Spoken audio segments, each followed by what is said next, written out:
kita melaksanakan rapat koordinasi bersama Musbika Kecamatan Kuala Baru. Tadi sama kita sudah rapat bersama masyarakat, dengan tokoh agama, tokoh pemuda. Alhamdulillah berjalan dengan lancar. Kita hari ini tidak hanya melakukan rapat koordinasi, tapi kita melaksanakan sosialisasi tertib lalu lintas. Jadi biar sama-sama, walaupun di sini kecamatan yang terjauh, kecamatan pun ada sungainya, namun tertib lalu lintas tetap kita laksanakan seperti orang seperti darat seperti biasa.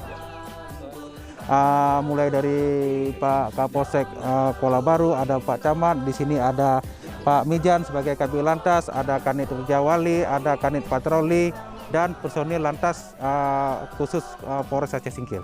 Ini akan kita berlanjut bukan hanya Kecamatan di Pulau Baja, nanti mungkin kita bisa laksanakan di Kecamatan Pulau Banyak, kemudian ada Singkil, Singkil Utara, sampai ke perbatasan nanti ke Kecamatan Danau Paris. Kami Salantas Polres Singkil mudah-mudahan dengan kita melakukan kegiatan ini supaya seluruh masyarakat yang ada di Kabupaten Aceh Singkil bisa tertib berlalu lintas dan bisa menekan angka kecelakaan.